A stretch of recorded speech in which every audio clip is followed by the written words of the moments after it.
Um. Peraí. Estamos. Tá. Discocast 1. Tá.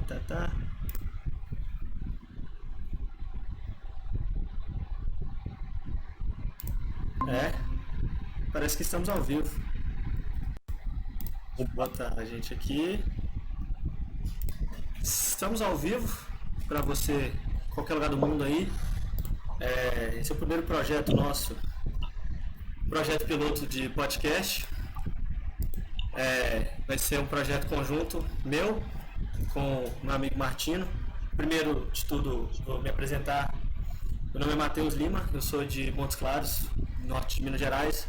Eu sou aluno de Psicologia na UFCJ, em São João del Rei. E a gente está iniciando agora um projeto chamado MMs Psicocast, que é um podcast falando de psicologia. Uma vez por semana a gente vai reunir para trocar uma ideia sobre vários temas principalmente direcionados à psicologia social. E hoje se tudo der certo, o primeiro de muitos podcasts que nós ainda faremos. E aí, Martino? Boa tarde para quem está assistindo a gente aí. Eu sou o Matheus Martino, sou de Ponte Nova, em Minas Gerais. Tenho 20 anos e junto com o Matheus estamos no quarto período, né, Matheus? De psicologia. Trilhando aí essa caminhada. E é isso. Espero que dê tudo certo e que esse seja o primeiro de muitos projetos em conjunto. Primeiro só atribuir os créditos.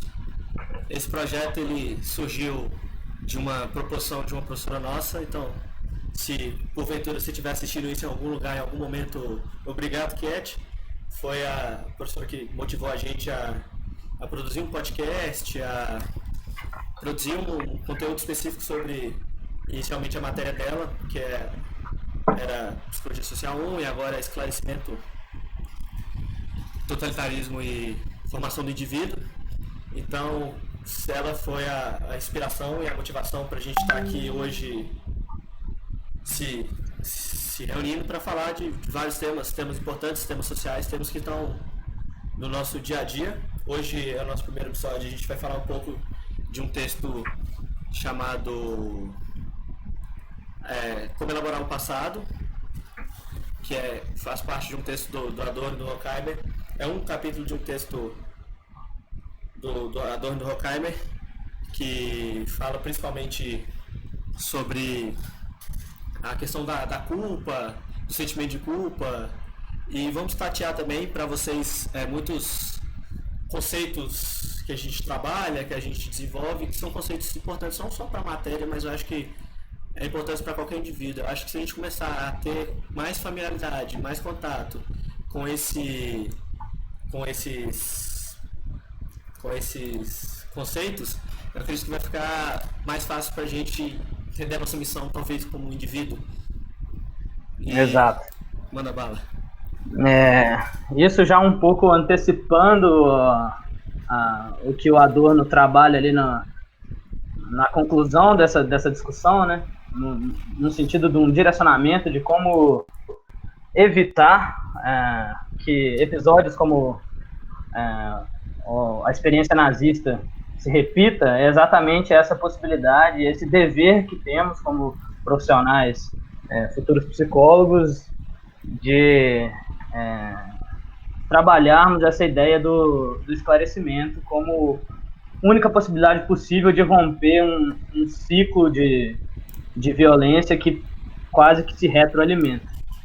E só para pontuar, esse que é um texto que está exatamente no Educação e Emancipação, do Adorno, o nome do livro. Para quem quiser procurar mais depois, é um livro central aí para a obra do Adorno, em que ele vai trabalhar exatamente essa questão de como a educação ela talvez a mais importante, talvez a única verdadeira possibilidade de revolução.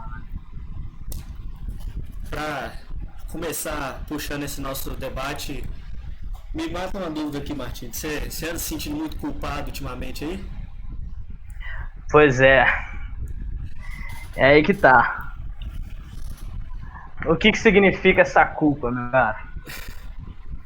Nós vamos adentrar um pouco esse terreno um pouco nebuloso, porque Adorno começa exatamente colocando essa reflexão de que a ideia que temos de culpa hoje e, por expansão, a ideia que temos de elaboração do passado, ela foi um pouco modificada de forma negativa, por assim dizer, no sentido de que existe hoje uma tendência de pensar essa elaboração do passado como uma necessidade de esquecê-lo. Esse que é um sentimento, esse que é uma necessidade, eu diria, associada a esse sentimento de culpa, exatamente.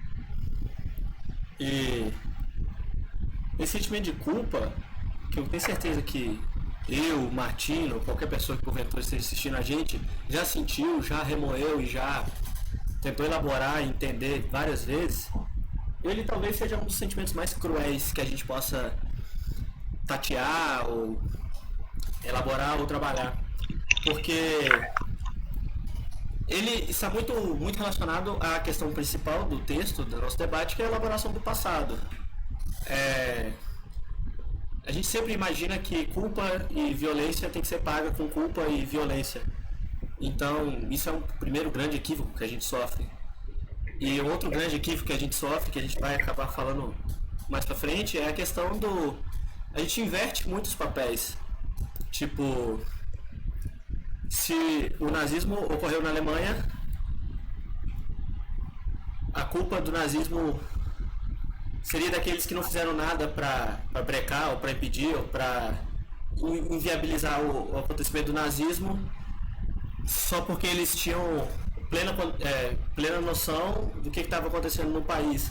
Só que você ter noção e você lutar contra é a única maneira de você combater esse grande problema. Tipo, muita gente pensa que e é um jargão popular que com certeza todo mundo já escutou, falou, que seria melhor se eu não soubesse disso. Muita gente fala que a ignorância é uma dádiva. A que custo, né? A ignorância é uma dádiva. Então, muitas vezes a gente pensa nisso e talvez a gente esteja aqui hoje para dar uma desmascarada nesse aspecto, de que, velho, talvez não seja melhor não saber das coisas. Talvez a gente tem que parar de tratar como vilão aquele que sabia. Porque você saber é a única maneira de você saber o quão o nazismo foi prejudicial para o mundo, é sabendo exatamente o que foi o nazismo. E mesma coisa, várias outras experiências humanas ruins que a gente teve. A gente estuda essas coisas para a gente ter uma noção exata do que foi aquilo e não cair no conto de Chamberlain, que ele até cita no texto. Chamberlain foi o primeiro-ministro inglês na década de 30, de 1937 até 1940, e ele foi quem precedeu o Winston Churchill. E ele acreditava, não só acreditava, como ele dizia que o Hitler era a paz em seu tempo. Então, por várias vezes, ele disse aos ingleses e a todos os europeus que o Hitler não era uma pessoa, entre aspas, tão ruim quanto as pessoas achavam que, abrindo aspas para o próprio Chamberlain, ele disse: Hitler é a paz em nosso tempo. E ele acreditava que cedendo um pequeno território da Tchecoslováquia na época, em 1938, evitaria qualquer tipo de conflito e poderia fazer com que a paz fosse hegemônica na Europa. E foi exatamente o que não aconteceu. Então, tipo assim, se a gente não estudasse isso, se a gente não estudasse essas coisas, a gente não poderia ter a real dimensão do que tinha acontecido. E a gente não pode carregar conosco o sentimento de culpa. Porque aqueles que lutaram, se você pensar em todo o âmbito geral, aqueles que lutaram contra isso, provavelmente são aqueles que não são os culpados. Mas a gente transforma eles em vilões e muitas vezes transforma os vilões em pessoas que não devem ter os holofotes virados para elas, mesmo elas tendo cometido diversas atrocidades. Exato. E um comentário importante também é que o Adorno, apesar de se dedicar mais extensamente à questão do nazismo na Alemanha, ele está se referindo a um sentimento que dialoga com todo o totalitarismo, na verdade, independente da sua posição no espectro político. E antes só de eu continuar no raciocínio aqui, tem um feedback do Davi aqui a respeito do áudio. Tá muito alto ainda? Como é que é? Rola de abaixar? Tá. O meu áudio em especial. A voz do Martino tá mais alta? Deixa eu ver se eu consigo. Tá. Aí são os problemas técnicos que ocorrem em todas as famílias. Não, isso aí a gente chega lá. Mas vê se melhorou. Eu abaixei um pouquinho. Prossiga, Martino. E tá para convidar as agora 7 pessoas que estão nos assistindo a participar e a comentar aqui, usar o espaço do chat, fazer perguntas ou colocar opiniões de vocês, e a gente vai, na medida do possível, conversando aqui para fazer também desse um espaço de mais fluidez, né? Uma conversa mais aberta. Enfim. Prossiga. Então, acho que uma questão importante aqui para a gente começar é exatamente essa reflexão que ele faz a respeito nós já começamos a tocar nesse assunto, para retomar aqui, da ideia da culpa. O que significa recusar a culpa e por que nós, o tempo todo, tendemos a fazer essa recusa? Porque, nas palavras do próprio Adorno, é impossível, de certa forma, tolerar uma história tão cruel quanto a nossa. Impossível não é, mas é difícil, é doloroso aceitar uma história cruel como a nossa. Mas é preciso, porque apagá-la, esquecê-la, é tão cruel quanto ela mesmo foi, porque implica, inclusive, na possibilidade de repetição dessa crueldade. E nessa permanência num ciclo de violência que se perpetua ad infinito. E acho muito bonito uma citação que ele traz do Fausto, de Goethe, em que ele coloca uma reflexão de que o Mefisto, numa das passagens da história, ele representa exatamente esse assassínio, né? esse matar da memória, né? Você extinguir a memória. E nisso você tira das vítimas, e nossa história é uma história de vítimas contáveis, todos os momentos. Se você extingue a história, você esquece ela, você tira das vítimas a única coisa que a nossa impotência pode lhes dar, que é a lembrança. E eu acho isso muito profundo, isso diz muito de como que isso não é uma reflexão besta ou banal. É uma reflexão sobre todo o sangue que foi derramado e que precisa ser lembrado. Tem uma citação também que ele traz logo no início, que eu acho que é muito boa, que ele diz o seguinte: que o gesto de esquecer e perdoar, privativo de quem sofreu a injustiça, acaba advindo dos partidários daqueles que praticaram a injustiça. Ou seja, muito se diz você tem que esquecer o que passou, o que tal pessoa fez com você. Você tem que esquecer e perdoar. Só que esquecer e perdoar geralmente é uma proposição que vem do agressor. E ela é violenta.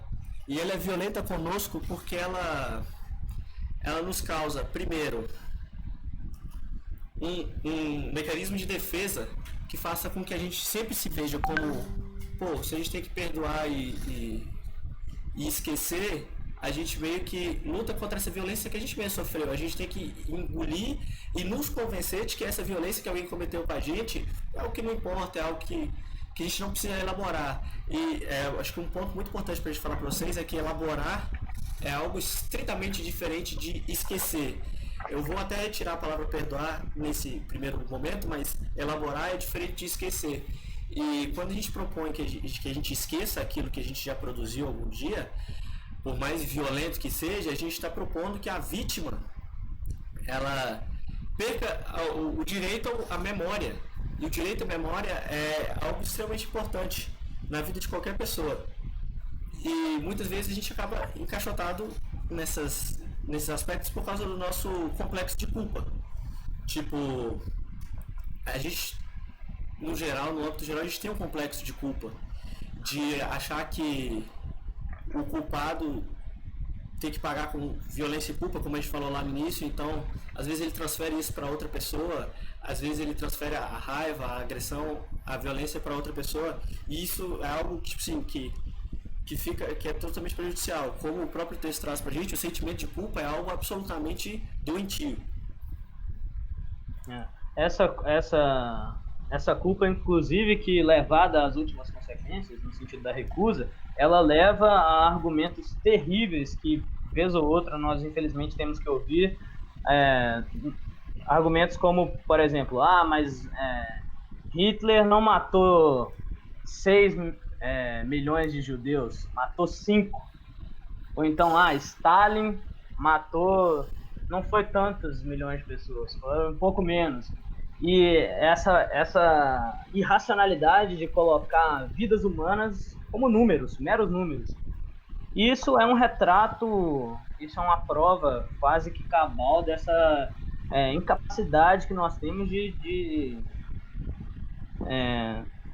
num sentido mais amplo, assumir os danos que nós causamos a nós mesmos, né, aos nossos semelhantes. E existe uma dualidade muito grande também, muito doentia também, entre a culpa fictícia e a culpa real.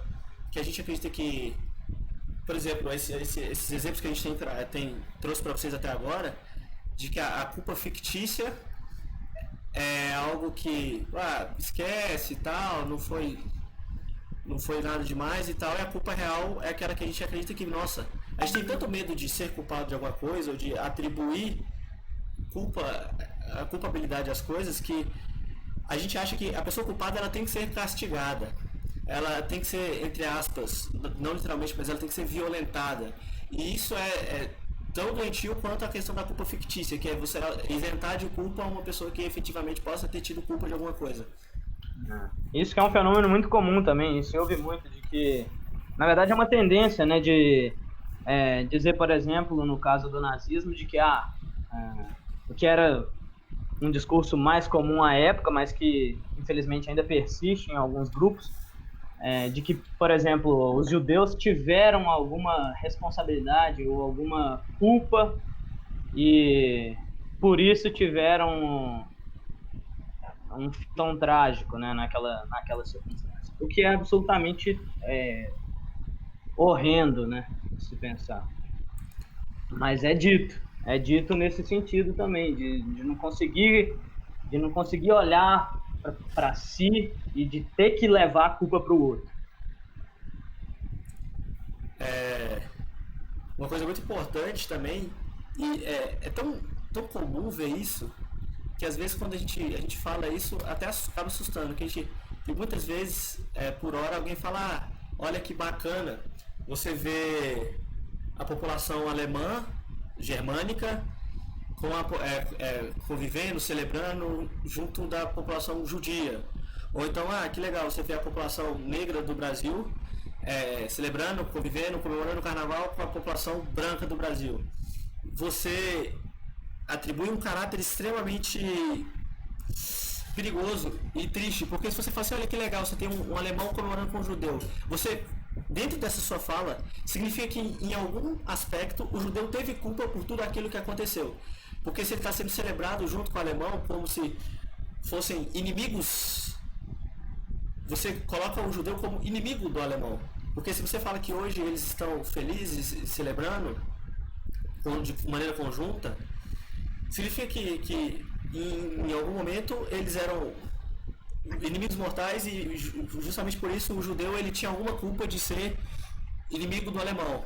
Então você acaba justificando essa questão do nazismo que matou 6 milhões de judeus, e como você atribui uma justificativa a isso, não, olha, bonito, hoje eles conseguem conviver, por quê? Porque lá atrás eles não conseguiam, porque lá atrás tinha um problema, porque lá atrás o judeu tinha uma rixa com o alemão tinha uma rixa com o judeu, então o judeu tem culpa por isso que está acontecendo, sendo que ele, na verdade, nunca teve culpa. Na verdade, a culpa integralmente é do alemão. Isso, inclusive, é uma reflexão interessantíssima que o Adorno faz ali na conclusão, de que, por mais que bem intencionados esses movimentos no pós-guerra de aproximação de judeus e alemães, eles são, de alguma forma, ingênuos, porque não entende-se que o problema, entre aspas, ou a questão do antissemitismo, não é o judeu. Muito longe disso. A questão do antissemitismo reside no sujeito que o propaga. Diz respeito dele, não diz respeito do judeu. Então, essas ideias de grupos de convivência, judeus e alemães, isso não conversa com os antissemitas, porque os antissemitas eles sequer enxergam ali uma possibilidade de reformulação dessas ideias. Porque o antissemitismo, ele é um convite, na verdade, ele é uma manifestação dessa violência contida que pertence exclusivamente a esse sujeito. E que, por acaso não, pelo contexto histórico, tomou-se forma tendo como alvo os judeus, mas poderia ser qualquer outra coisa, como tantas outras coisas em tantos outros períodos e lugares. As vítimas da violência, elas são múltiplas, mas porque não reside nelas a causa da violência, reside no violador. É neles que se busca as explicações e as causas dessa violência. E o que você falou sobre, por exemplo, o carnaval, né? Você falou sobre o carnaval. Sim. Sobre como que se tem essa ideia do Brasil como um paraíso da multiplicidade étnica, né, racial. Esse eu creio que é um dos grandes méritos do movimento negro, é a desmistificação dessa ideia do Brasil como paraíso das raças, que é exatamente o que o Adorno tenta fazer também com a ideia do antissemitismo. Não é bem assim, não é sobre essa integração que se busca e que se vende. Ela não existe. Ela não existe porque essas pessoas do outro lado, essas pessoas que violentam, elas estão marcadas, elas estão cicatrizadas e elas estão perpetuando uma violência que não simplesmente desaparece como mágica. E daí a importância de se dedicar à reflexão e ao estudo psicológico dessas questões, né? E eu acho bacana também um convite que o Adorno faz aqui no final do texto, a psicanálise, por exemplo, como uma ferramenta de autoconhecimento, uma ferramenta de autocrítica. E ele coloca exatamente que a psicanálise, e Freud especialmente, além de por ele ter sido um judeu, de como que a psicanálise foi alvo muito severo dos antissemitas. Exatamente porque, para além dessa questão da religião do Freud, é um conjunto ali de ideias que nos convida a uma autorreflexão, uma autocrítica, a um conhecimento de si um pouco maior. Um esclarecimento, né, que é o convite que o Adorno faz o tempo todo. E esse tipo de coisa ameaça essas manifestações violentas, né? E por isso são alvo frequentemente da mesma violência, né? Um outro convite que esse texto nos faz a pensar é que, agora trabalhando essa questão da culpa, mas também trabalhando essa questão do nazismo quanto ao acontecimento, o fato histórico. Inclusive, a gente vai até dialogar um pouco com outro texto que, se vocês quiserem ler, que é As Bases de uma Psicologia Marxista, que Tatei conversa muito com o Reich, que nesse texto o autor nos traz que o nazismo ele insuflou e aumentou desreguladamente ou de maneira absurda a questão do narcisismo coletivo. Sim. E isso, muitas vezes a gente pensa assim, sem entrar na questão de atribuir culpa a nós ou aos outros. A gente pensa, velho, como? Por quê que o nazismo aconteceu? Por que as pessoas compraram essa ideia? Por quê? E a gente entra em vários pequenos conceitos agora que a gente vai até começar a passar para vocês. Muitos talvez ainda não tiveram nenhum tipo de contato com eles, e eu acho que é importante, são conceitos muito importantes, para até trabalhar essa questão. O primeiro conceito que nos vem é a questão da mentira cínica e de que a gente está recorrentemente sendo convidado a nos envolver, nos enquadrar numa mentira cínica. O nazismo é aquilo que a gente chama de forma sem conteúdo. O nazismo, o fascismo ou o totalitarismo, ele é uma forma que não tem conteúdo. Como assim ele é uma forma sem conteúdo? Ele é uma forma, atenção, isso é muito importante. O fascismo, ele é uma forma de produção. Ele é um tipo de governo, mas é uma forma de produção. Porque não vai importar se ele é um tipo de governo de direita, de esquerda, que entrou pela democracia, de como que ele aconteceu, não. O que importa é a forma do nazismo. Pouco de humano há. E essas pessoas que aderiram ao nazismo, elas tinham em si a ausência de uma subjetividade, de algo próprio seu, porque elas eram convidadas recentemente a se deparar com uma realidade que não era aquela que elas haviam elaborado em sua subjetividade, e uma realidade completamente alienada. E a gente já entrou numa porção de conceitos que nos levam para outros caminhos. E, bom, se a gente pegar no dicionário, a palavra alienada vai nos dizer que ela, friamente falando e radicalmente falando, significa alheio de si. E a alienação, que é aquela que a gente conhece, que Marx nos traz, nos traz dois significados.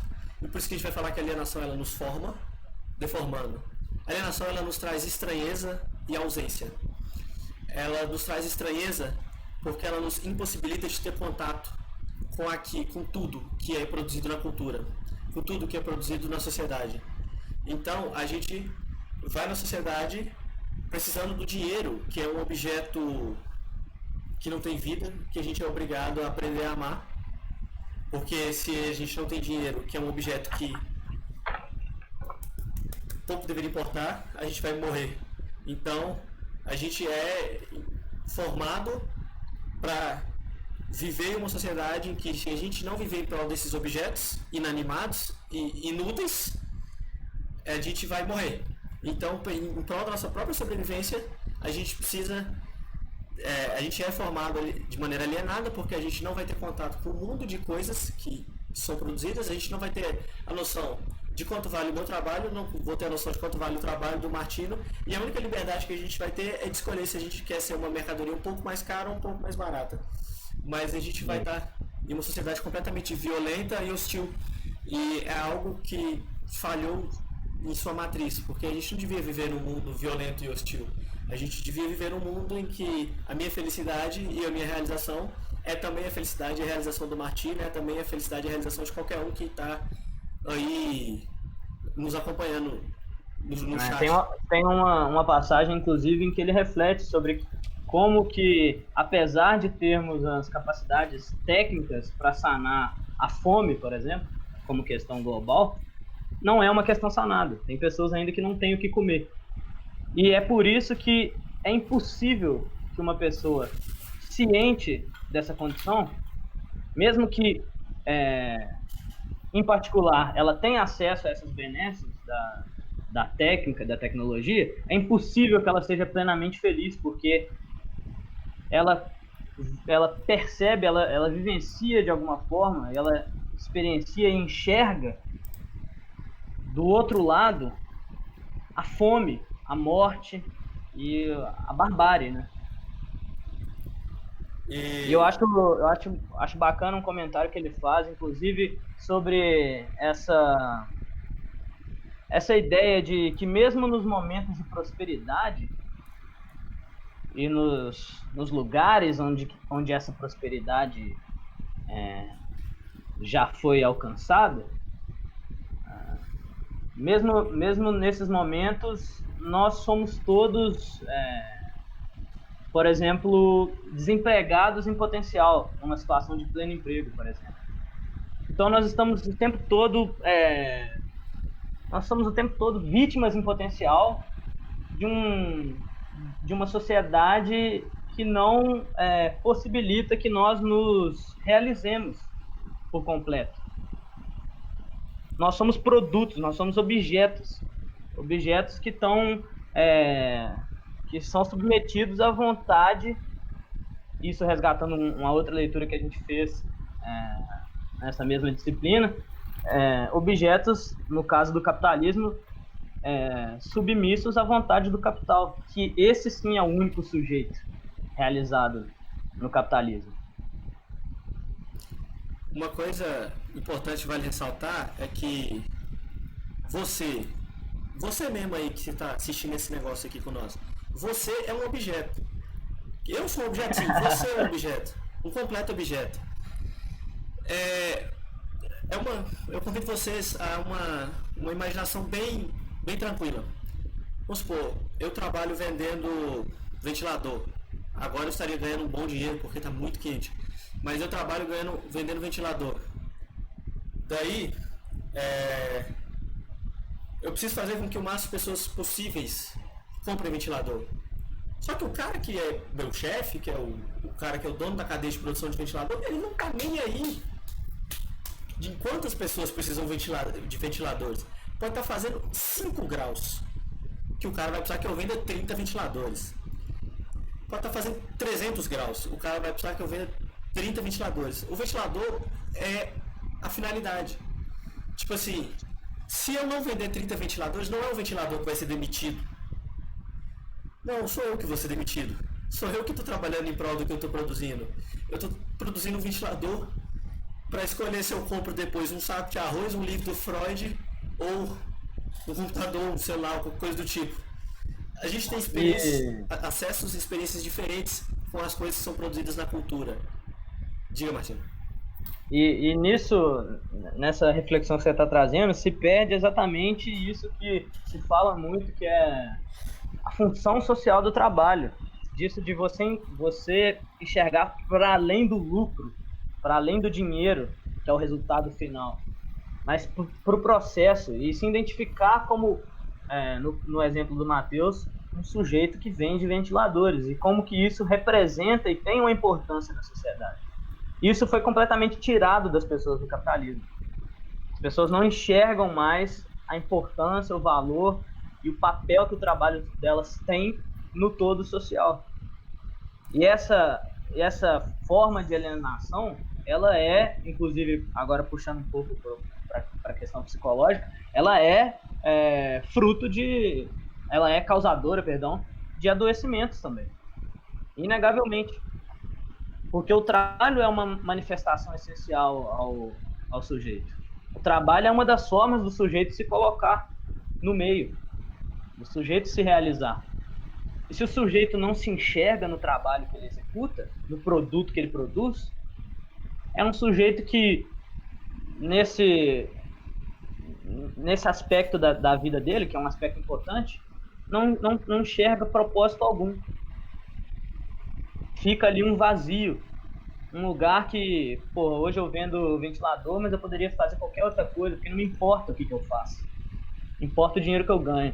E daí, retomando a proposição que eu trouxe de que o capital é o único sujeito nessa história toda.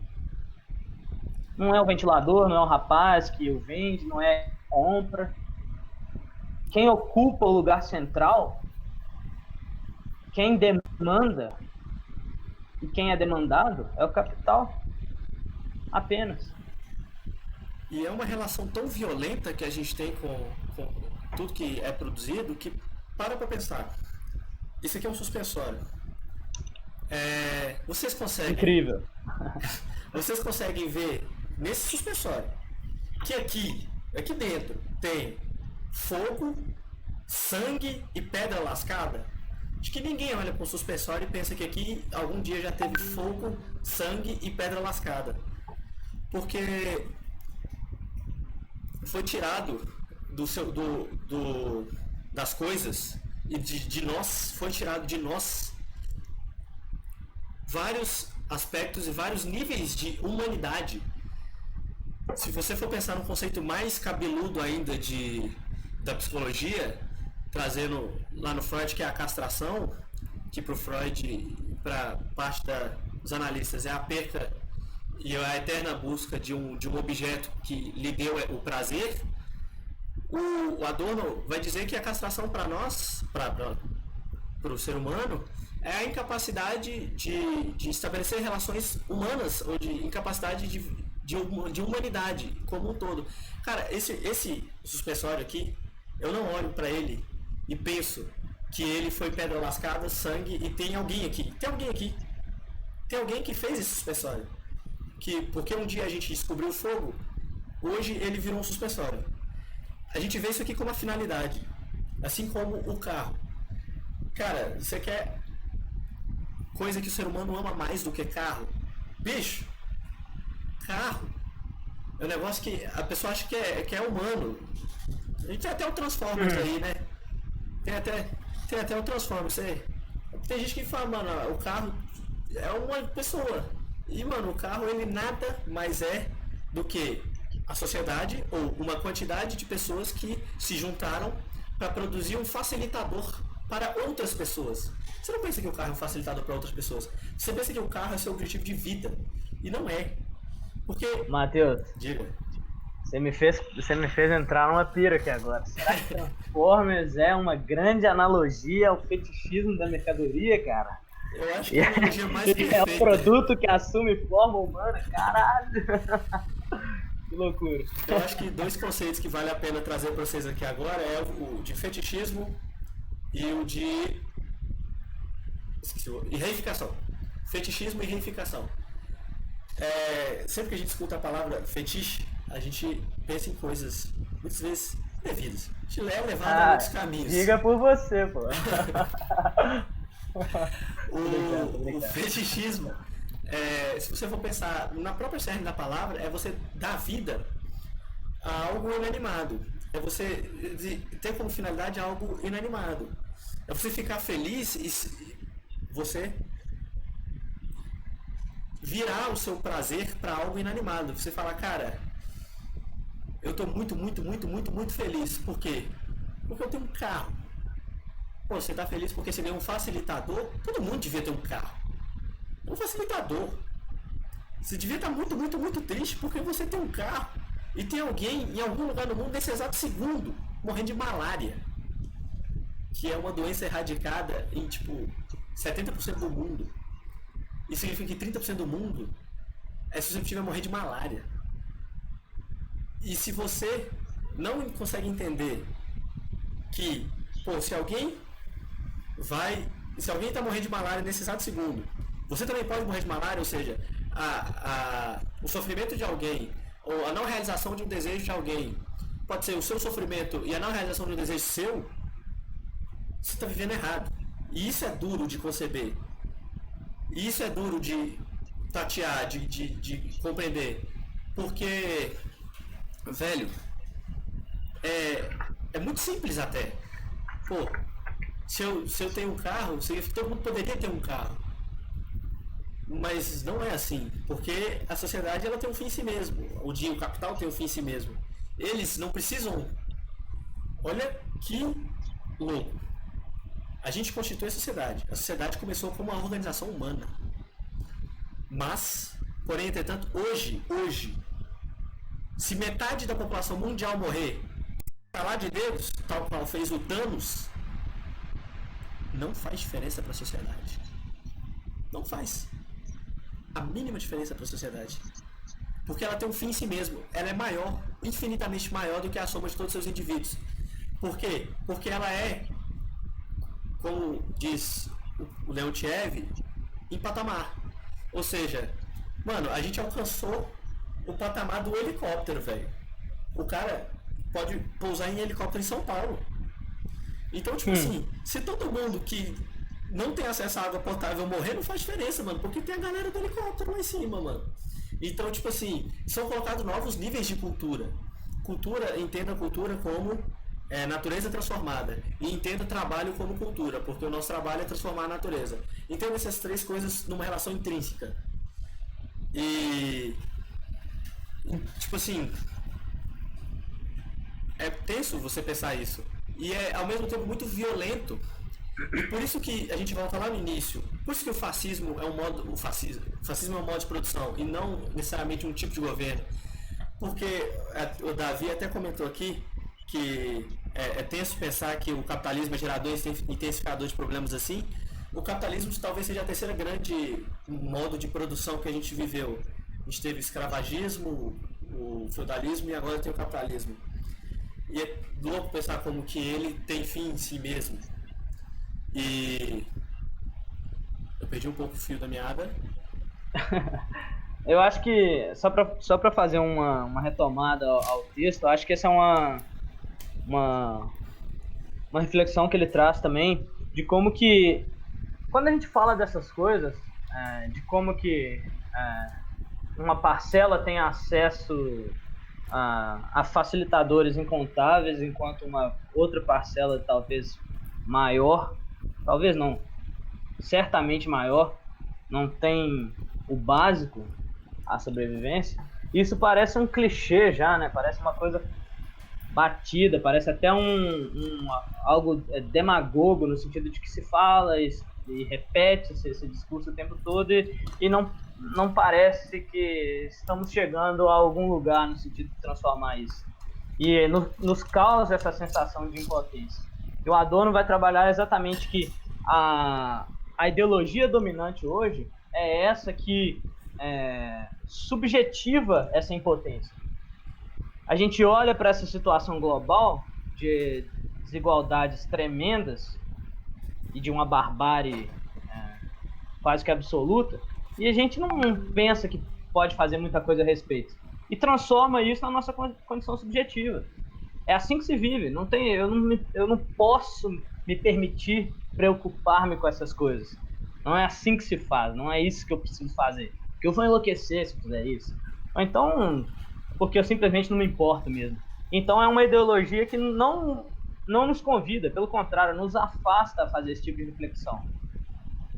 Então, fala-se nisso o tempo todo, especialmente nos locais de reflexão acadêmica, mas não se percebe transformação porque a nossa ideologia nos castra nesse sentido, no sentido de uma transformação de fato, né? E quando a gente para e fala que você que está assistindo a gente, você é um mentiroso safado, é porque, na verdade, nós também somos mentirosos safados e cínicos. E, na verdade, uma das nossas maiores lutas é não ser um mentiroso safado e cínico. Mas por que eu sou um mentiroso safado e cínico? Por causa do seguinte, a gente sempre acredita que mentir, se convencer de que algo extremamente violento contra a gente é bom, é o ideal. E não é o ideal. Tudo que a gente colocou pra vocês aqui até esse exato momento, que a gente sabe que a gente pode morrer a qualquer segundo. E que lá no início, isso devia ser o principal ponto fundador da sociedade. Por que a gente está se juntando aqui e prometendo que eu não vou te matar, você não vai me matar e nós vamos tentar garantir que todo mundo fique vivo? Por que a sociedade nasceu? Para garantir que todo mundo fique bem, para garantir que todo mundo fique vivo, para garantir que todo mundo tenha acesso àquilo que foi produzido. E por que hoje, 5 bilhões, quadrilhões, não sei quantos anos depois, eu sou um mentiroso cínico e safado? Porque hoje eu compactuo com um modo de produção fascista, com um modo de vida violento. E eu minto pra mim falando que, mano, comprei uma boina, tô felizão. Tudo que eu queria na minha vida é ter uma boina preta e andar igual um Peaky Blinder na rua. Tô muito feliz. E isso é errado, porque eu tô me convencendo que a gente tá num mundo ok. E não tá ok. Nem um pouco ok. Então, tipo assim, a gente tá aceitando uma mentira cínica. Do tipo, cara, o fascismo tá aí, uma galera vai morrer, e ok. Ok que uma galera vai morrer. Ok que eu posso morrer. Eu não acho que é. Você não pensa mais que você pode morrer. Você pensa que você tem que ficar vivo. Você pode ficar vivo. Que você pode comprar uma boina a custo de 50 crianças morrendo em algum lugar do mundo, provavelmente no leste asiático agora.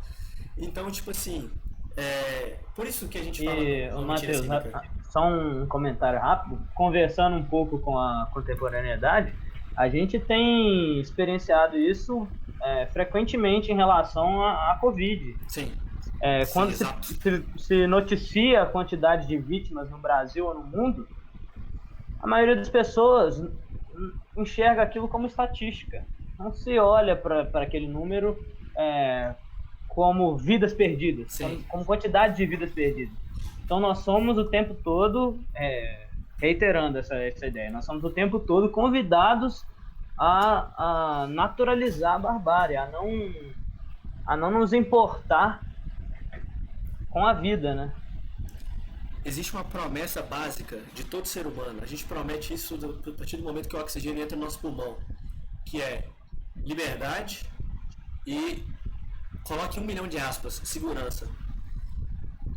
A gente tem que ser livre, a gente quanto organizados em uma sociedade, a gente tem que ser livre para fazer o que a gente, para escolher o que a gente quiser. E a gente tem que ser seguro no seguinte aspecto: eu tenho que saber que hoje eu vou dormir e amanhã eu vou acordar e saber que eu vou estar vivo. E que a gente vai retardar ao máximo a morte e aumentar ao máximo a qualidade de vida. Só que isso tem sido uma corrida rumo ao pico do Monte Everest. Ou seja, alguns vão chegar e aqueles que forem conseguir ir chegando gradativamente, porque não pode chegar todo mundo. Criou-se uma ideia, uma mentira de que somente alguns podem ter acesso a algumas coisas. Nós somos alienados a isso. Algumas poucas pessoas, pouquíssimas pessoas, têm acesso a tudo, a praticamente tudo da cultura. Tem acesso, algumas pessoas podem ter acesso a tudo que elas quiserem da cultura. Tudo. E nós não. E criou-se um mito banhado no capitalismo, no modo de produção capitalista, que é um modo fascista, porque não nos garante nem a liberdade, nem a garantia de vida, de que somente algumas pessoas vão ter acesso a tudo que é produzido e que nós temos que lutar para ser uma dessas pessoas. E Davi até chegou a comentar no chat a questão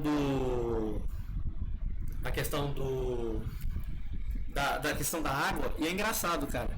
A gente vai para os lugares de noite e muitos de nós usam calça jeans. Na verdade, a gente considera a calça jeans uma roupa extremamente bacana e tal. Não, tô de calça jeans, tô bem. Mas, velho, para fazer umazinha só, calça jeans, você gasta ali por volta de 10 mil litros d'água. 10 mil litros d'água. 10 mil litros d'água. A gente precisa de 2 litros d'água, no mínimo, por dia, bebendo, para sobreviver. Fora para as outras coisas, né? Tomar banho, embora nem seja todo mundo que toma banho todos os dias, mas tomar banho, cozinhar, fazer diversas coisas com a água. Então, a gente compra uma calça jeans e nela contém 10 mil litros d'água, e tem gente nesse exato segundo agora, ó, 4h53, morrendo de sede, literalmente morrendo de sede em algum lugar do mundo. E a globalização, que deveria diminuir as distâncias e diminuir o gap, né, o distanciamento do acesso à cultura, ela só aumenta. Por quê? Porque ela nos deixa alheio ao que está acontecendo. Tipo assim, com certeza tem alguém nesse exato segundo morrendo de fome. Mas eu não sei quem é, onde está, por quê. Qual a família Matheus, dela? Diga. e eu acho que uma grande perversão no discurso capitalista também é exatamente de responsabilizar Uhum. as massas, né? No caso da água, por exemplo, pela preservação ou pela necessidade de controle, né, do gasto. Meio que escondendo e colocando debaixo dos tapetes os grandes responsáveis e os grandes, os verdadeiros vilões no sentido de desperdício de água, né? Se é possível dizer assim, Sim. que é a indústria, né? Mas, lógico, não existe interesse nenhum em responsabilizar a indústria, né? Não, porque se eu fechar a minha torneira enquanto eu escovo o meu dente, com certeza eu vou salvar a humanidade. Agora, o cara Pois que é. gasta 10 mil litros d'água, sim, é muito complicado, cara. E outra coisa que é importante, que a gente entra mais na parte conceitual novamente, dois conceitozinhos para vocês: apropriação e expropriação. Quando a gente é expropriado, tiram de nós algo que nós não podemos ter acesso. Vamos supor, é, eu estou produzindo eu, o Martino e o pessoal que está acompanhando aí, que faz algum tipo de faculdade, vou citar o pessoal que é nosso colega lá nossos colegas na faculdade. Nós estamos produzindo algum conhecimento, nós estamos produzindo algo específico para dar para outras pessoas. Não necessariamente nós vamos ter acesso àquilo que a gente produz. Não necessariamente o cara que é um engenheiro ou um montador, qualquer coisa do tipo, vai ter acesso àquilo que ele está produzindo. E ele também não vai ter acesso àquilo que outras pessoas estão produzindo. Ou seja, é como se fosse uma grande colheita feliz, que não é nem um pouco feliz, na verdade. Eu vou estar produzindo o meu conhecimento em psicologia, vou estar produzindo, alguém vai estar comprando, literalmente comprando de mim esse meu conhecimento, assim como vou estar comprando do Martino, assim como vou estar comprando de todos vocês, o que vocês têm para oferecer. E com o que eles me compram, não necessariamente eu vou ter acesso àquilo que eu estou vendendo, e não necessariamente eu vou ter acesso àquilo que outros estão vendendo. Isso é muito violento, e isso é muito prejudicial. Nós deveríamos ter pelo menos a possibilidade de se apropriar, que é o outro conceito. Expropriar é quando tiram algo da gente e que provavelmente nem nós podemos ter acesso. Ou quando a gente vai lá e tira de outra pessoa algo que nem ela vai poder ter acesso. E apropriar é quando você vai lá e pega isso. Você apropria-se de algo. Hoje é sabido de que para você fazer um carro, você precisa de uma roda. Lá atrás, muitos anos atrás, alguém fez uma roda. E para facilitar a vida de alguém. Isso foi um conhecimento que a gente disse que ele ficou cristalizado. E a gente se apropria desse conhecimento cristalizado, um conhecimento que alguém já fez, ensinou para outras pessoas se apropriaram desse conhecimento, porque essa pessoa também vai estar podendo se apropriar disso. Então, a se apropriar é você pegar de algo cristalizado, de algo que já é conhecido. Então, você se apropria de algo, e expropriar é você arrancar aquilo de alguém, de uma maneira muitas vezes violenta, e você impedir que alguém tenha acesso àquilo, ou você arrancar algo que alguém nunca vai ter acesso. São os nossos dois conceitos de apropriação e expropriação. Uhum. E essa ideia de expropriação e desse sentimento que acomete as pessoas de não pertencer ao todo social é exatamente o que torna-se terreno fértil à perpetuação e à proliferação de ideais totalitários, né? Porque o totalitarismo ele entra, inclusive, com esse discurso de preencher essa lacuna da não realização, né, do sujeito alienado, do sujeito que não pertence. Ele substitui essa possibilidade e essa que seria a necessidade verdadeira de nos fazermos subjetivamente no meio, ele substitui isso por uma identidade uma identidade grupal, né, comunitária. No caso, por exemplo, do nacionalismo, que é um fator comum às experiências totalitárias na história. Se substitui a possibilidade do sujeito realizado por um sujeito que é parte do socialismo, do nacionalsocialismo alemão. Então percebe-se que preencheu-se ali aquela demanda da realização, mas não como uma realização verdadeira, mas como uma farsa de um ideário comum, e ideário esse que suspende por vezes inclusive a humanidade das pessoas, né? E possibilita que os sujeitos inscritos nessa lógica defendam a purodade das mais perversas, né? Gente, período de eleição está chegando. Temos algumas semanas para elegermos prefeitos e vereadores. Então, tem um discurso que ele costuma ser o discurso mais comum do mundo. E ele é um discurso muitas vezes tentador, que é o seguinte: sempre tem aquele candidato safadinho, malandro, aquele candidato espertinho, que vai falar assim: não, porque nós temos que pensar em todos. No meu governo, serei menos eu e mais nós. Isso é terrível. Terrível em escalas dinossáuricas, estratosféricas. É horrível essa frase, esse trecho. É extremamente violento. Mas a gente acha bonito. Não, nossa, olha que bonito. Ele vai pensar nos menos afortunados, nos mais necessitados, ele vai pensar nas questão das minorias. E cara, isso é muito perigoso mesmo, porque é um discurso muito seduzente. Mas por que isso é tão perigoso? Porque um camarada, nós enquanto sujeitos, nós enquanto indivíduos portadores de subjetividades, nós jamais podemos abrir mão dela. E a gente jamais pode abrir mão de uma subjetividade em prol de uma objetividade. E é exatamente isso que essas pessoas estão fazendo. Quando a gente pensar que um cara vai propor mais eu, menos eu e mais nós, pense o seguinte, cara: se ele quer colocar todo mundo no bloco, ele já está começando a formar uma forma sem conteúdo. E o conteúdo é as nossas individualidades, as nossas subjetividades, é o que tem em nós. Então ele vai dar apenas uma forma. É muito comum a gente, quando estuda o nazismo e o fascismo, ver os totens como unidade, até a questão dos símbolos. Então, tipo assim, como uma símbolo de união, de conjunto, que é meio que impossível de separar. Mas pensa o seguinte, cara: se esse cara não consegue elaborar e imaginar a subjetividade dele, como que ele vai entender a nossa? Como que ele pode pressupor que existe uma subjetividade geral?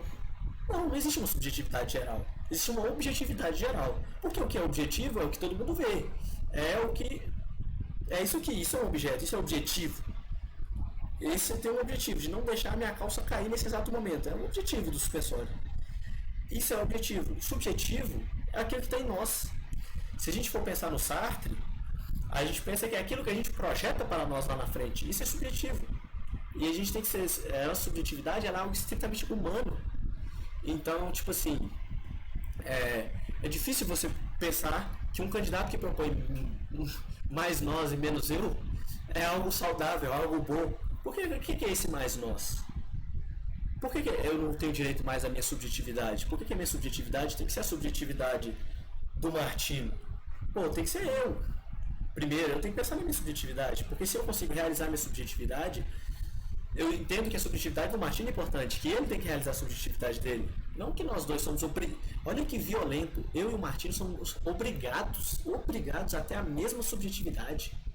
Por isso que a gente cada vez mais fala na objetificação da subjetividade, na transformação dos nossos desejos, do que é nosso, do que é único nosso, em coisas, em objetos, em coisas únicas, não em coisas únicas, em coisas gerais, em objetos.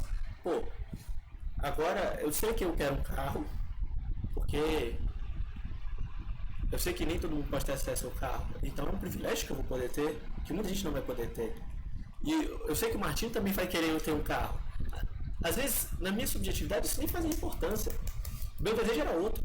Mas como agora a minha subjetividade está sendo objetificada, Agora eu sei que nem todo mundo pode ter um carro.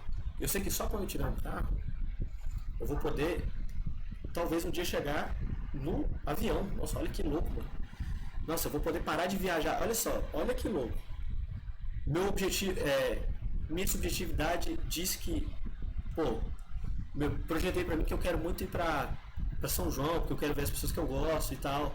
Se eu vou de ônibus, charrete, cavalo, moto, avião, a pé, carrinho de supermercado, não importa.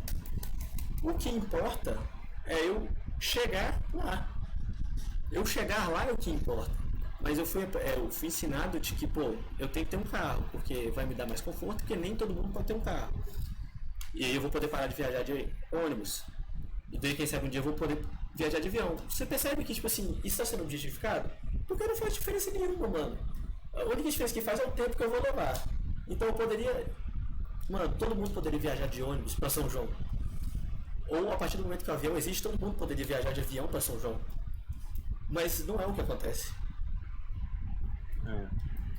E isso porque nós não estamos nem nos referindo agora a questões tão essenciais, assim como você colocou, né? No caso do transporte, por exemplo, é mais um preciosismo quanto ao tempo. Exato. Mas existem questões profundamente mais profundas que se enquadram na mesma lógica, né? E... Cara, eu ia falar de uma parada aqui, mas eu me perdi, cara. Como é que é? No seu tempo. Eu ia pontuar exatamente que o outro extremo dessa colocação também é perigoso, que é a ideia da teoria das mônadas, né? De que nós nos bastamos absolutamente em nós mesmos, em uma unidade, em um todo completo. Não é isso também, né? Não é isso que nós estamos defendendo aqui. É lógico que o meio, na verdade, é só pelo meio, é só pela nossa interação com o meio que existe a possibilidade da nossa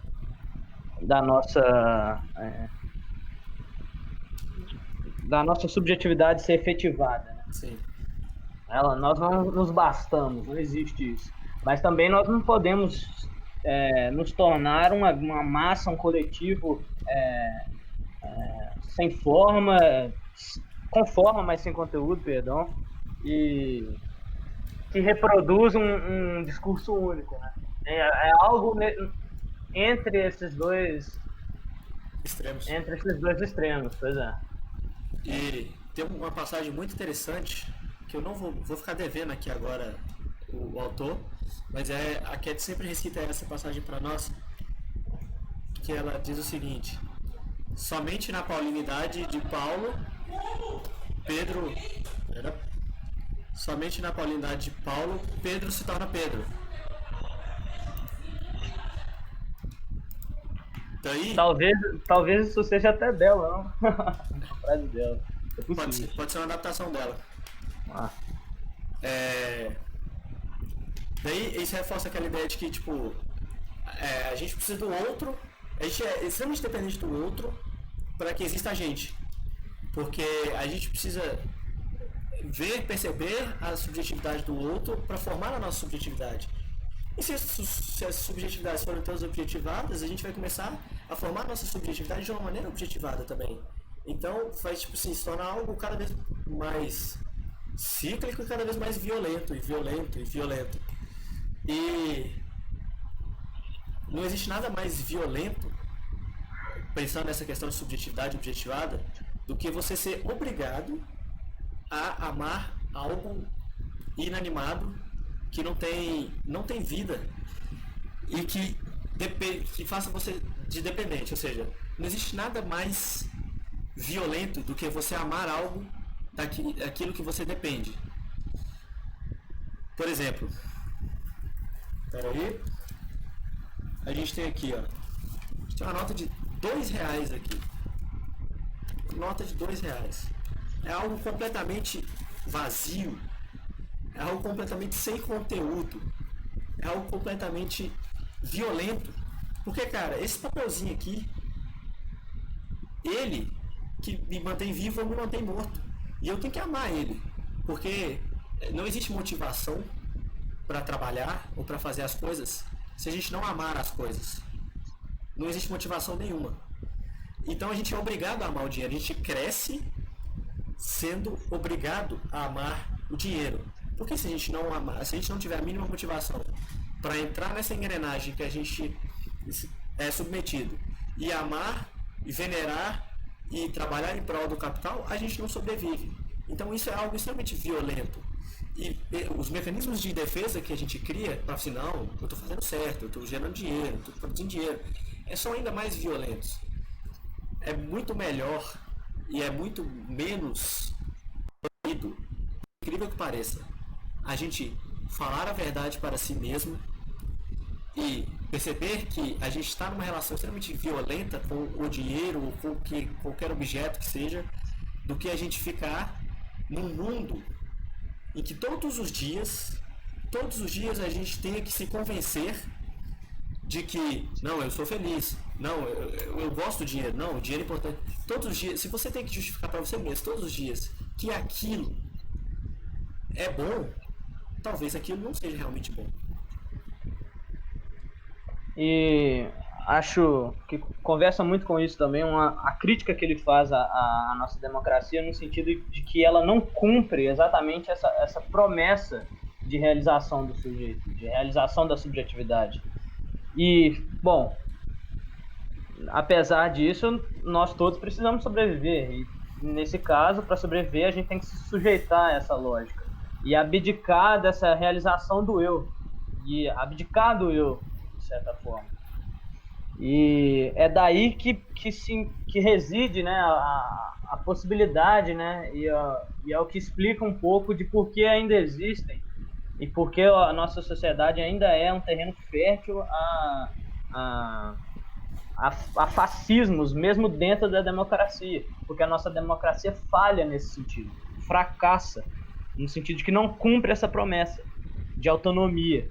E isso, inclusive, em alguns casos, convida as pessoas a odiar a democracia e se entregar por completo a um totalitarismo, um fascismo que, pelo menos, não mente no sentido de prometê-las uma subjetividade realizada. Ele já escancara e oferece como outra possibilidade a realização do grupo, né? E o entendimento de si como parte do grupo. Então, essa honestidade que o fascismo, de certa forma, tem, ele acaba por ser um ouro de tolo ali numa democracia que falha na promessa que faz, entendeu? Eu amo essa música com todas as minhas forças. Raul, maravilhosa. Escutem Ouro de Tolo, gente, é o dever de casa. Essa música é a melhor dele.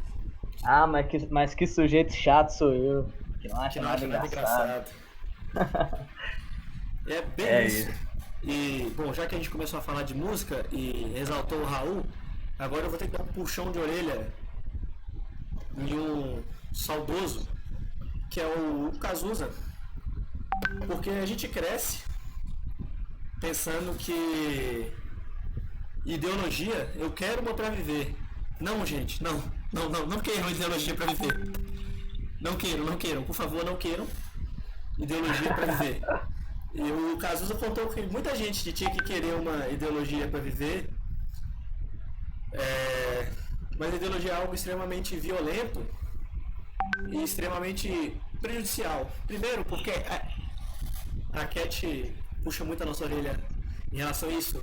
Ideologia, na cerne da palavra, nos indica uma palavra fixa, uma palavra congelada. Ou seja, a ideologia... Por isso que ela sempre critica quando a gente fala da ideia de palavras que terminam com ista. Ideologia marxista, leninista, ou qualquer coisa do tipo, porque essas ideologias elas pressupõem algo parado, algo que não é dinâmico, e algo parado não resolve o problema da humanidade. Algo parado provavelmente vai apenas conceber a você, caro espectador, o direito de matar o seu amiguinho em prol de uma ideologia que é algo completamente fixo, que é algo completamente fechado, porque a ideologia ela nos dá uma ideia, um tipo de governo, algo, e daí faz com que a gente vá aderir isso, vai aderir a essa ideologia. Tá, eu aderi à ideologia X. Então significa que essa ideologia já pressupõe uma ideia de que está pronta em si mesmo. E isso se torna apenas uma justificativa para exercer essa ideologia independente do que aconteça. Então, você apenas vira uma justificativa de uma violência. Pô, não, eu sigo tal ideologia que é que é fixa, parada, fechada, eu sigo tal ideologia. Se, porventura, fulano não segue essa ideologia, que não é dinâmica e que é excludente, eu tenho total direito de matar ele, velho. E boas. E por isso que a ideologia ela tem uma questão dupla. Porque ela é uma meia verdade, ou uma meia mentira, se você quiser ver o copo meio cheio ou meio vazio. Porque a ideologia, ela é verdadeira no seu conteúdo, ou seja, ela é uma ideia, tem o seu conteúdo, mas ela é falsa, mentirosa na pretensão. A pretensão dela não é sua própria ideia, a pretensão dela é fora isso, é poder. Eu me lembro, agora me dedicando melhor ao exemplo do Marx, que você puxou, eu me lembro de uma fala de algum professor nosso, não vou lembrar quem, talvez nem tenha sido um professor, na verdade, de como que Marx foi muito mais feliz no sentido de refletir e analisar os fenômenos econômicos ali de sua época e as implicações que aquele sistema em ascensão trazia, do que em fazer apontamentos e direcionar os caminhos ao que ele entendia como comunismo no sentido da realização plena da sociedade. E o que as experiências marxistas na história demonstram, as chamadas revoluções, que, se eu não me engano, a Cat nem gosta muito e nem entende como revoluções de fato, o que elas fazem é exatamente isso, trazer um conjunto... Oi? Rapidão, eu vou ter que ir atender o portão rapidão, então taca a pau aí pra nós. Tá bom. O que essas revoluções, entre aspas, fizeram foi exatamente trazer um conjunto estático e quase que um manual de projetos e de ideias no sentido de direcionar a uma transformação social ou a uma sociedade melhor, por assim dizer. E todas elas fracassaram. Fracassaram porque essa noção de ideologia ela não corresponde às demandas que uma revolução de fato necessita, uma transformação verdadeira necessita.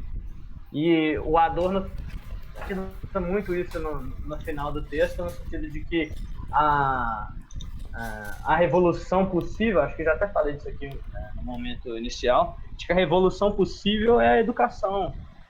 E daí a importância do pedagogo, do psicólogo, no sentido de trabalhar esse esclarecimento e não, como as ideologias fazem, de trazer um conjunto fechado ali de ideias.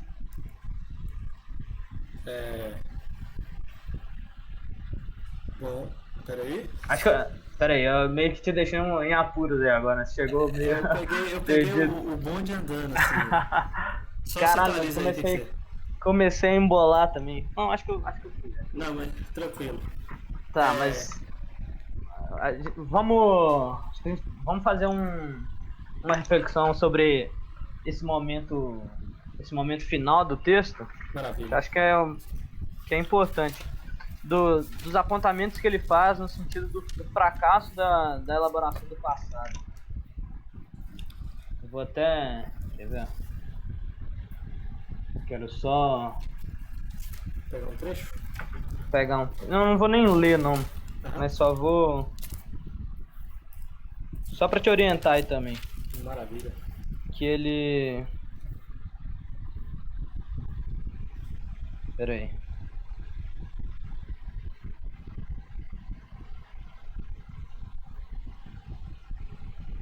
Cara, quando você precisa, você não acha, né, velho? Show business, né, mano? Show business é assim. É, vai entretendo aí a galera. Eu ia perguntar, com base no que a gente falou, quero que vocês que estão assistindo a gente aí pensem que se o indivíduo perfeito é o Transformers. Porque eu fiquei muito encabulado nesse aspecto, velho. Porque é um homem objeto literal, mano. Ele é tanto fetichizado quanto... Esqueci outra palavra de novo. Mas ele é tanto objeto, ele é tanto finalidade sendo objeto, quanto finalidade sendo um homem, velho. O Transformers é o futuro da nação, velho. Pensem no carro de vocês, pensem em vocês. E se vocês fossem um só, talvez a gente seria mais feliz. Certamente.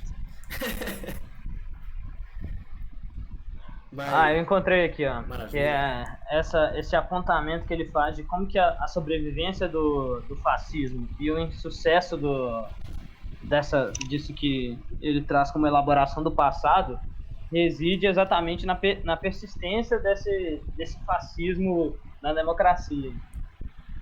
Porque, um pouco retomando algo que iniciou a nossa conversa, um pouco disso de não olhar e de não dar a devida atenção e o devido tempo e esforço reflexivo aos... O que foi que tá rindo? Porque mandaram no chat que o Davi falou que queria ser o robô gigante do Power Rangers, o Megazord. Caralho, Power Rangers foi um desenho muito foda, né? Foi muito bom, mano. Diga. Na real, que eu acho que eu já tava falando uma parada que a gente já falou também, velho. Eu nem sei se vale a pena retomar essa porra. Eu acho que, mano, acho que é importante falar. Não, puxa uma parada aí, fala aí. Pera aí. Peguei aqui. Pra gente debater fundo, vai lá. Eu acho que eu vou martelar numa questão que ele fala da seção nazista e de que ele até cita que tanto a sociedade, qualquer sociedade meio que está susceptível a uma seção totalitária, que é exatamente o que a gente vive no Brasil hoje, mesmo sendo uma democracia, democracia formal, né, que ela chama. Opa! Foi mal. Suave. Tipo assim, da questão de que até no texto do Reich, eu acho que fala que todo mundo, por sermos mentirosos, cínicos, e queremos fazer parte de uma forma, mesmo que ela não tenha o menor conteúdo, e acreditar que fazendo parte de uma forma eu tenho conteúdo, o que é mentira, a gente acentua esse caráter nosso sadomasoquista. Porque ele até fala no texto assim que, o nosso caráter sadista, ele é acentuado porque a gente sabe hoje, vivendo no Brasil de biruliro, que mano, tem muita gente sofrendo e que indiretamente muita gente faz muita gente sofrer. E a gente aceita isso, a gente quer fazer parte dessa forma. Assim como, mano, o Brasil, a Alemanha na década de 30, velho, era algo completamente violento. Mas as pessoas queriam se acentuavam nesse aspecto sadista de, as pessoas verem os outros sofrer, assim como no seu aspecto masoquista, porque a gente sabe, quando a gente topa fazer parte de um regime totalitário, de uma forma sem conteúdo, a gente topa sofrer, a gente topa abrir mão de umas coisas, a gente topa o toque de recolher 9 horas sobre uma falácia, ou uma alusão, uma imaginação de que quem vai estar na rua 9h30 é comunista, é violento, é assassino, criou-se essa mística.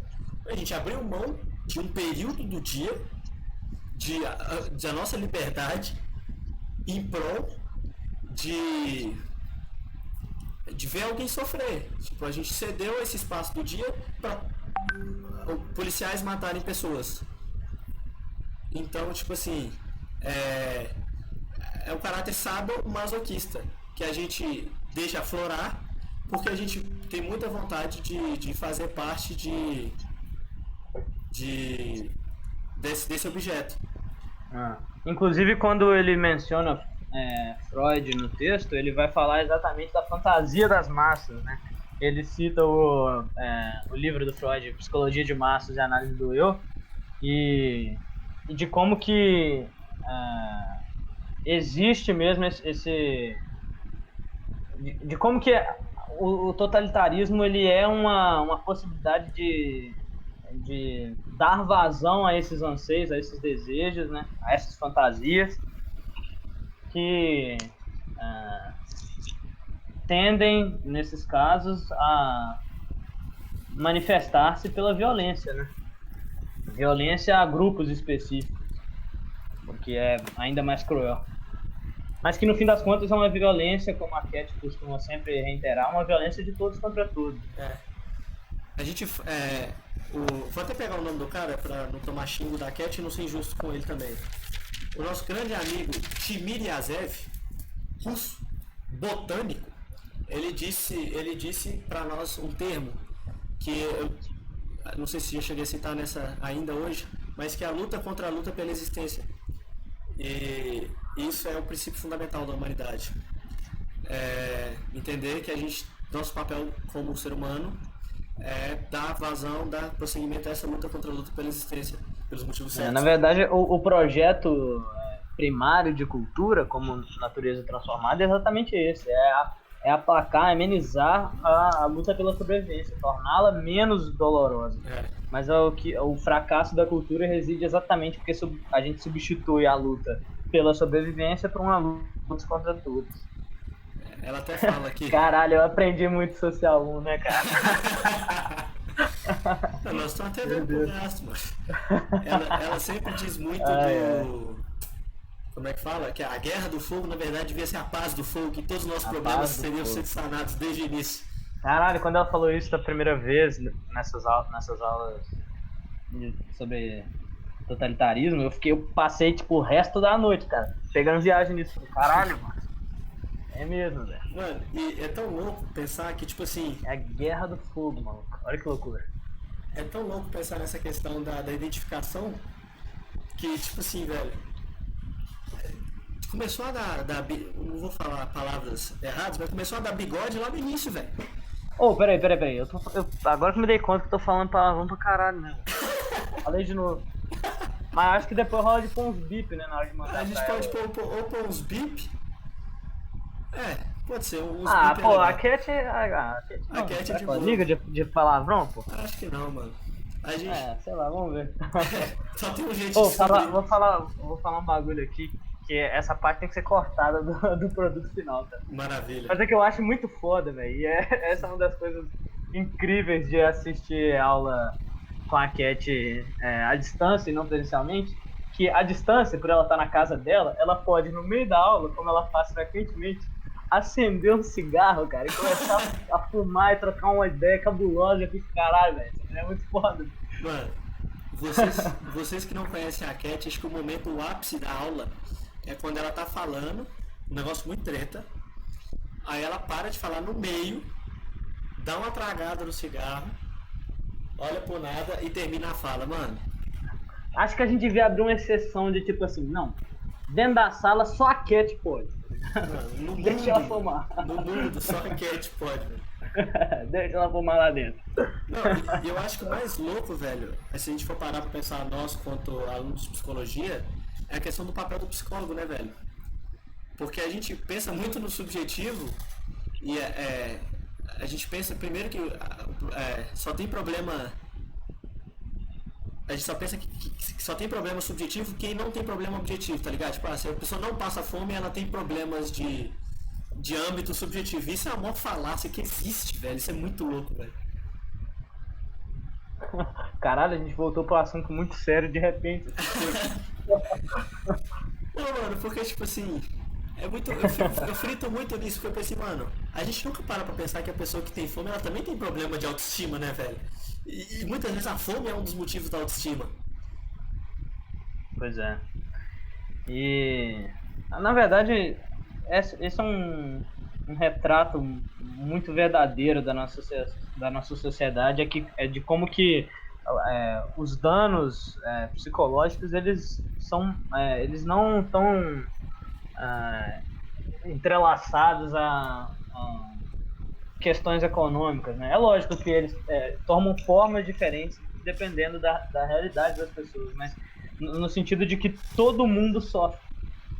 Todo mundo sofre. Prova disso é que, não sei se prova, mas nos convida a essa reflexão é o que os países nórdicos, por exemplo, os países de uma plena política, de bem-estar social, são países que têm índices altos de suicídio, né? Então é como se houvesse algo, né? Eu acho que, eu não li, mas eu acredito que o Freud se debruça sobre isso no Mal-Estar da Civilização, por exemplo, que é um pouco de entender o que é esse fantasma na nossa sociedade, né? Que nos adoece e que nos coloca tanto numa posição de sofrimento, né? E, claro, tem um pouco a ver com essas questões, tem muito a ver com essas questões que o Adorno e a Escola de Frankfurt um todo trazem, no sentido de que é um pouco dessa não realização, né, cara?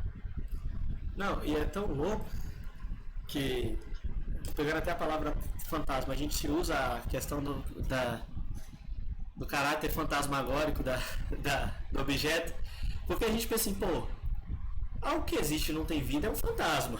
Aí a gente acaba atribuindo algo que tem forma e não tem conteúdo.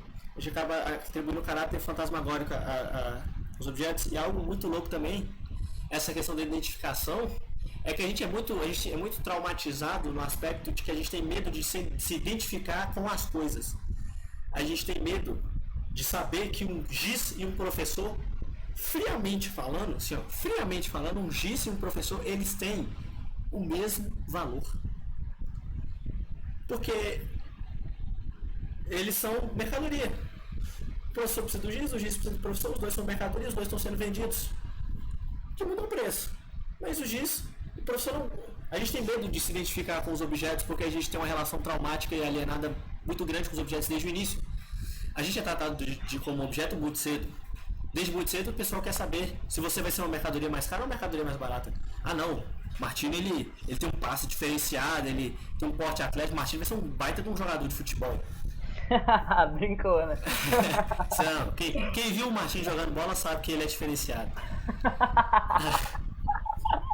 Mas tipo, desde o início, a gente é colocado como uma mercadoria diferenciada. E cara, pensa você aí, tá, talvez você vai chorar no banho depois pensando sobre isso, mas velho, o que me diferencia da minha boina? Nada. Friamente falando, nada. Eu tenho um preço, a minha boina tem um preço. E a gente é exposto de uma maneira muito traumática aos objetos. E a gente, desde muito cedo, aprende que os objetos têm muito valor. Ah não, esse objeto aqui, ó, ele tem muito valor.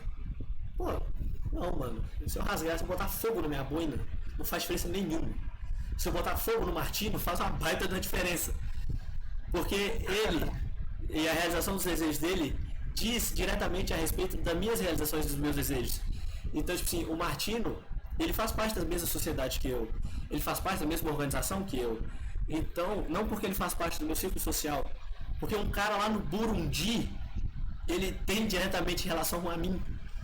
Então, tipo assim, na Austrália, no Canadá, em qualquer país que seja, eles têm relação direta a nós. Então, isso sem contar os desejos, os anseios e as fantasias coletivas que já sim, nos são colocadas no momento que a gente sai da barriga da mãe, tá ligado? sim. Pô, a gente é como se já chegasse com um pacote, né? Isso entrando um pouco até na questão do debate das questões de gênero, de papéis de gênero e tal, a gente já chega, por exemplo, com a ideia do que é ser homem. Sim. Isso já é um golpe na nossa subjetividade. Isso Isso já nos tolhe, né? já é violento. Nos coloca a não podermos nos significar e nos realizar de uma outra forma senão aquela. Que é cruel pra caralho, né? Não, e se a gente for parar pra pensar, desde o molde da nossa organização política, desde quando alguém, isso não acredito que eu vou citar ele, mas isso é uma coisa que o Jauará falava. Mano, se alguém virasse, no momento em que fincaram a bandeira da propriedade privada e falasse assim, vá para aquele lugar, talvez grande parte dos nossos problemas seriam sido evitados.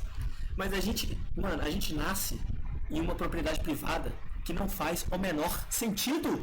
Cara, esse eu arriscaria dizer que foi o texto que mais me marcou, cara, que foi o texto A Origem das Desigualdades do Rousseau, Isso. cara.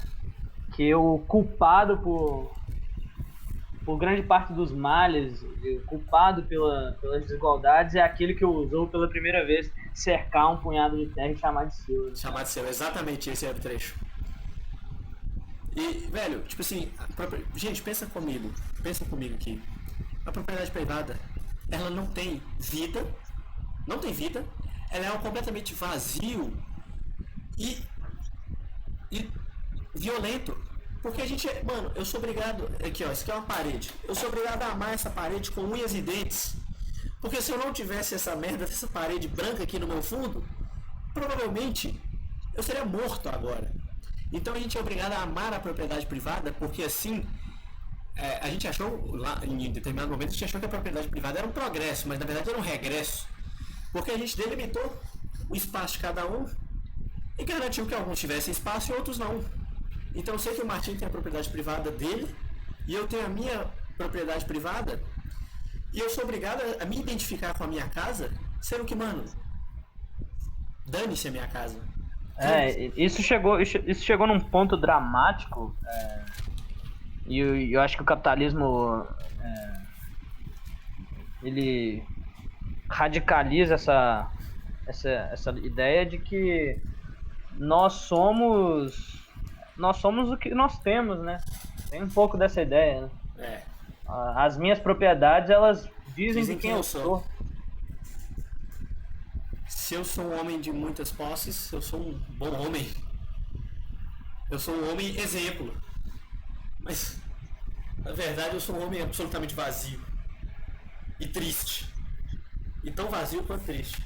E eu acho que uma coisa que a gente poderia fazer já pra... dando uma guinada, lembrei a palavra agora, né? Dando uma guinada aos finalmente desse primeiro podcast nosso, é que a gente sempre pensa assim, velho, por que a gente escuta tanta coisa ruim e não tem a mínima noção do que fazer? É sempre meio assim, né? A gente sempre pensa, pô, velho, a gente tá aí nesse modo de produção totalmente violento, totalmente fascista, totalmente assassino, que nos permite matar e ser morto. Eu posso tanto matar quanto ser morto a qualquer segundo. Pode entrar um cara pelaquela porta ali que eu tô apontando pra vocês e dar um tiro na minha testa. E eu morrer. Assim como eu poderia... Bate na madeira. Assim como eu poderia, sei lá, mano, pegar uma baqueta de bateria que tem aqui embaixo de mim e bater em alguém até alguém morrer, velho. E essa a vida violenta que a gente é obrigado a falar que é boa o dia inteiro. E é essa a sociedade que a gente está submetido hoje.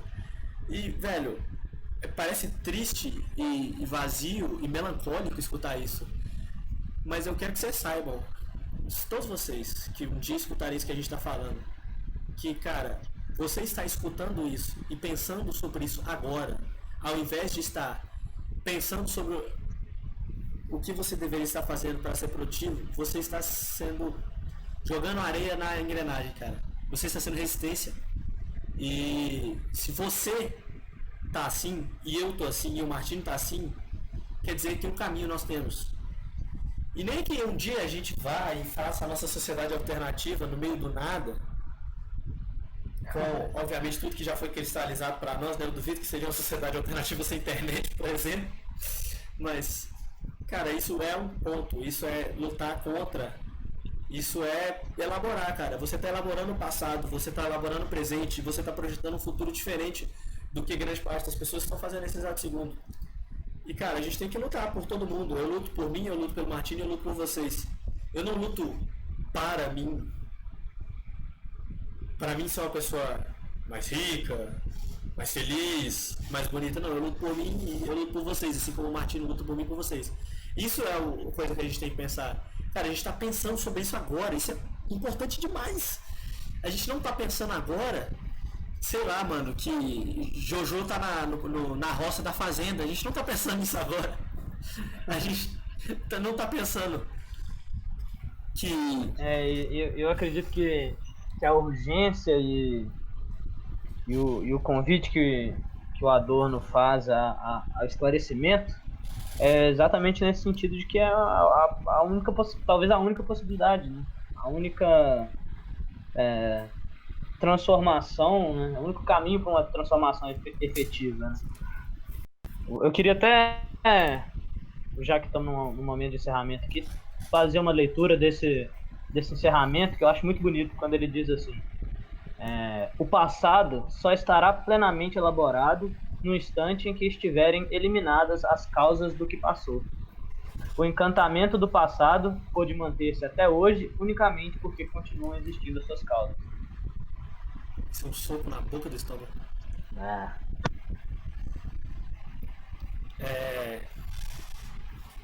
E antes de... Só queria citar uma frase também, que eu acho que é muito bacana para esse momento, que é... Infelizmente a Fazenda tá aparecendo muito no meu Twitter. No meu também, viu? Eu não sei se eu fico feliz ou triste. Porque se eu vejo, se aparece muito a Fazenda, aparece menos K-pop. Mas... mano, é um mundo entre... o mundo sombrio. Mas uma frase que eu queria trazer para vocês é que a partir do segundo que a gente se deixa paralisar pelo medo, a gente adere exatamente a quem e aquilo que nos mata. Então, isso é uma coisa que aconteceu muito na quarentena, cara. Eu acho que com muita gente, comigo aconteceu, com vocês talvez tenha acontecido, que tipo, mano, chegou num momento nessa quarentena que você tava tão surtado, tão com medo, tão nervoso, que você fala assim: dane-se, vou ver o BBB. Chegou esse momento, eu tenho certeza que esse momento chegou. E tipo, mano, quando a gente paralisa por completo ao medo, a gente fica com tanto medo de tudo que tá acontecendo, a gente adere, a gente fala: mano, a minha vida é isso mesmo, e tamo aí, como diria Charlie Brown, tamo aí na atividade, e é isso aí, e boas. Não é boas. Porque quando a gente aceita...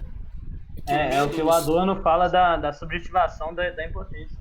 Quando mais a gente subjetiva a nossa impotência, quanto mais a gente fala que a gente é um Zé Ninguém, um bosta, mais a gente objetiva, quanto mais a gente admite que a gente tá perdendo pro medo, que a gente não é nada, mais a gente objetiva a nossa subjetividade, mais a gente aceita que a gente tem que trabalhar para ganhar dinheiro mesmo, para ganhar essa notinha de R$2 aqui, que eu acho que é uma tartaruga que tem atrás, que nem tá existindo mais a tartaruga, quase não tem mais tartaruga e... Foi mole, eu sei que você é fã de K-pop. Mas quanto mais a gente se deixa levar por isso, mais a gente objetiva a nossa subjetividade, mais a gente se rende ao medo, cara. A gente não pode se render ao medo, tipo assim, tá, a gente vai elaborar, a gente vai sentir medo, e é inerente que a gente sinta medo. Mas é importante que a gente não pode aderir àquilo que nos mata, isso que é importante. A gente de forma alguma pode nos render a alguma coisa que nos mata, que nos mutila e que nos violenta. E lutar contra isso já é algo extremamente honrável e já é algo Cara, lutar contra a nossa morte é uma maneira de não morrer. Isso parece tão elementar, mas isso cada vez menos a gente pensa nesse aspecto. Tem uma palavra para dar para os nossos telespectadores aí, Martin? Não, acho que agora agradecer a todo mundo que prestigiou a gente, né? Acompanhou essa discussão. Falar que, pô, eu queria muito que a gente pudesse estar discutindo isso sentadinho ali do lado de fora do pavilhão, tá ligado? Nossa, seria Pô, incrível. saudade pra caralho de todo mundo. Mas que bom que pelo menos a gente tem essa possibilidade aqui ainda de um espaço pra gente trocar ideia e tal. E tomara que nos vemos em breve, né? Já fica o convite, primeiro agradecimento, segundo convite. Agradecer por todo mundo que teve aí. A gente teve um total de 49 visualizações. Mano, eu falei com o Martino, eu juro pra vocês que eu falei assim, Martino, se der mais de uma pessoa é loucura. É loucura. Mentira que deu isso tudo, é sério? Deu 49 visualizações ao todo e um pico de 10 pessoas simultâneas, o que é muito louco. Caralho, vou abrir uma cerveja, maluco. Venci na vida. Então, tipo, cara, isso é muito louco pensar que isso tá acontecendo e semana que vem nós vamos estar aqui no mesmo lugar, no mesmo horário, vamos estar discutindo outras coisas, sempre temas sociais, sempre temas que nos fazem pensar, que nos fazem refletir e a gente espera que a gente não tenha desmotivado vocês, a gente espera que vocês possam estar aqui com a gente semana que vem de novo e poder estar junto aí. Cara, só agradecer que é muito louco pensar que isso tudo está acontecendo no meio da pandemia, que vocês estão com a gente agora. Só queria agradecer por vocês. É isso. Então, um grande abraço e até a próxima. Abraço pra todo mundo. Valeu, gente.